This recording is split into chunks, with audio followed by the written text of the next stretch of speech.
Welcome to the Macmillan Report. I'm Marilyn Wilkes, your host, and our guest is Anna De La O, an assistant professor of political science at Yale University. Professor De La O's research interests include causes and consequences of redistribution, effects of anti-poverty programs on the political behavior of recipients in developing countries, particularly Latin America, and the use of field experimental research methods. Today we'll talk with Professor De La O about her recent research on the politics of conditional cash transfers. Welcome, Professor De La O. Thanks, Marilyn, for the invitation. Let's talk a little bit about your manuscript. Give us an overview of it. Well, my manuscript is trying to answer two interrelated questions. The first has to do with the proliferation of conditional cash transfer programs. So these are programs that transfer money, cash, to poor households, and the transfers are contingent on parents making investments in their children's education and health. And as it turns out, these programs have been very popular in Latin America. And so the manuscript is trying to answer under what conditions we're going to see countries adopting these programs with the strict rules, and where we're going to see them adopting these programs with loose rules. And so the second part of the book is answering the question of what are the consequences in terms of political development of these countries of adopting these programs. Okay, and what countries do you look at in your manuscript? Well, it's mostly Latin America, but my manuscript has one part that focuses exclusively on Mexico, Colombia, and Peru, and then it does a large end study of all Latin American countries. Okay, and what gave you the idea for this? Well, the idea for this book started when I was doing fieldwork in Mexico, in rural Mexico. And there, talking to women that were recipients of the Mexican CCT program surprised me, because these women were very informed about what this program was about. So they knew exactly what were the requirements to be in the program and how much money they were getting and when they were getting it. And so that just made me think that this was really very different from previous clientelistic type of programs where money would get if people voted for the incumbent. And so then the question is, why would a party such as the PRI in Mexico, that is famous for having such a powerful political machine, would implement a program that is so technical and apolitical? And so the question is, once you implement it, what happens to these women? Okay. So would they still vote for the incumbent, and why would they vote for the incumbent? Okay, we'll come back to that in a minute. Tell us about your methodology. How did you do the research? Well, the book has many parts, as you would imagine. So it's a complicated question in the sense that it has different puzzles. So to answer part of the puzzles, I use more qualitative type of work, like elite interviews and interviews with party brokers, archival work in Colombia, Peru, and Mexico. And then other parts of the book require more quantitative work. So I use analysis of experimental work and large end studies. Okay, let's go back to your findings. Can you tell us, perhaps by country, what your research has found? Mexico, Peru, Colombia. Well, the whole story is basically that the consequences of these programs have very much to do with domestic politics. Okay. So one of the obvious explanations for why you see the proliferation would be to say that it's international agencies such as the World Bank that are big sponsors of these programs, and so that would explain why countries adopt them and the consequences. But as it turns out, involvement of the World Bank can explain the variation that we see in the quality of the design of the program, and then how rigorous the implementation is. So the first explanation is it has to do with local politics, with domestic politics. Okay. And now there are countries like in Mexico, for instance, where when these programs were adopted, first, the president was uncertain as to whether legislators from his own party and from the opposition would approve the budget for these programs. Okay. And so that led policymakers to include provisions in operational rules that would guarantee a very strict operation of the program. And as a consequence, in these type of countries like Mexico, you would not see enrollment following up political business cycles like we used to see before. So more people being enrolled right before elections. We don't see that anymore. And also as a consequence, we see that local politics is really turned on its head. So here, a very illustrative quote that I got from a party broker was that what the program implementers didn't get is that they made their life really difficult for party brokers, because now they can't really decide who stays and who's out of the program, and they can punish people sort of based on who voted for them and who didn't vote for them. So that just gives you a picture of what happens in countries like Mexico. Now there are other countries, for instance, say Bolivia, or at the beginning Peru, where the president didn't have that uncertainty about how legislators would react to that program. And in that case, you see programs with less strict rules, you see more enrollment closer to election time, and you see that these programs are sort of continuing these clientelistic linkages. And the interesting thing about Peru is that you see a change over time. So when the president loses sort of the majority in Congress, you see this program starting to get more rules, etc.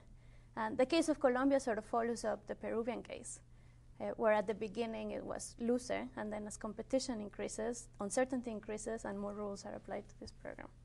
Okay. And did you come across any difficulties or surprises when you were doing the research? Well, let's see. The big surprise is that these programs have been incredibly appealing to politicians both from the left and the right. So at the beginning, in the Mexican case, this program was implemented under the administration of Ernesto Zedillo, who's now here at Yale. Yes. And this was a very pro-free market government. But then this program survived the presidential election, where for the first time in 7 decades, the PRI lost the majority, lost the presidential seat. By then, they had already lost the majority in Congress. And so it was very surprising to see this particular type of cash transfer surviving such a huge political transition. And then in Brazil, you see the opposite case. So you see this, the CCT surviving a right-wing to a left-wing government, so with Lula's electoral victory. And so the surprising thing is that at first sight, it has nothing to do with politics, because parties from all different sides of the ideological spectrum are actually implementing these programs. But then when you look closer, it turns out that it is a completely political story. So I guess the challenge was how to uncover that story. Okay, and how did you uncover it? Well, that's where the mixed methodology sort of gets into place. So one of the things that I did was read over all the debates in Congress when the budgets of these programs were being discussed.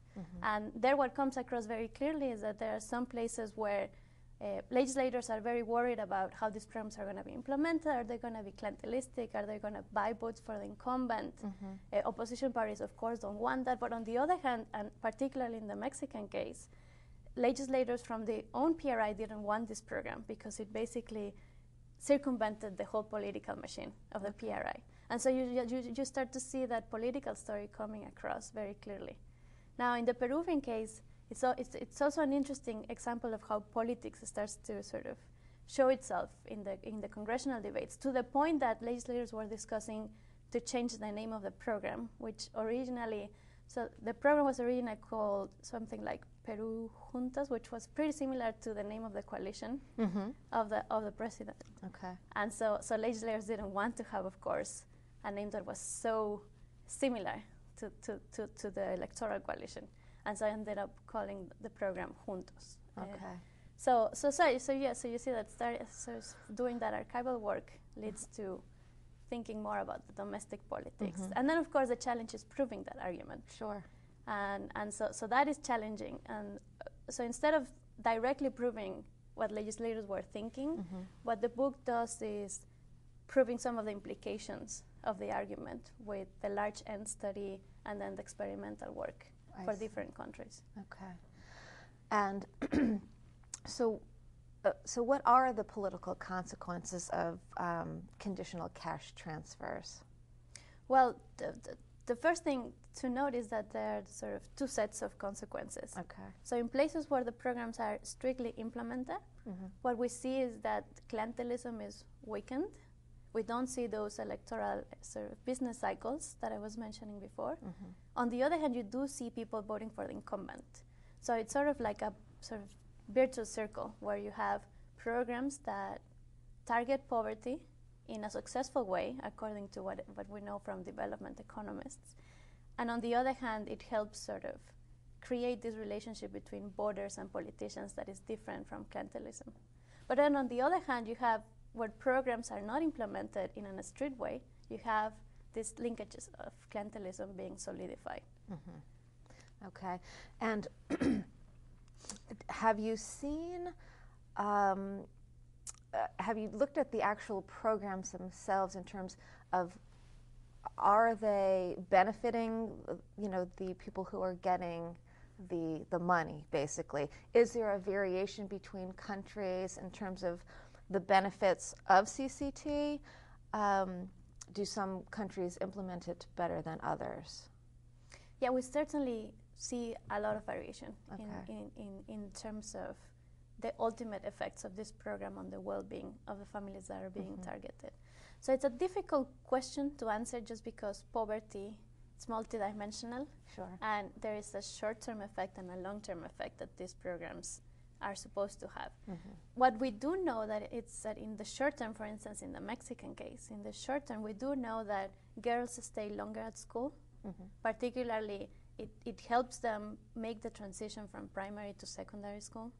We know that, for instance, the incidence of illnesses such as diarrhea among babies decreases.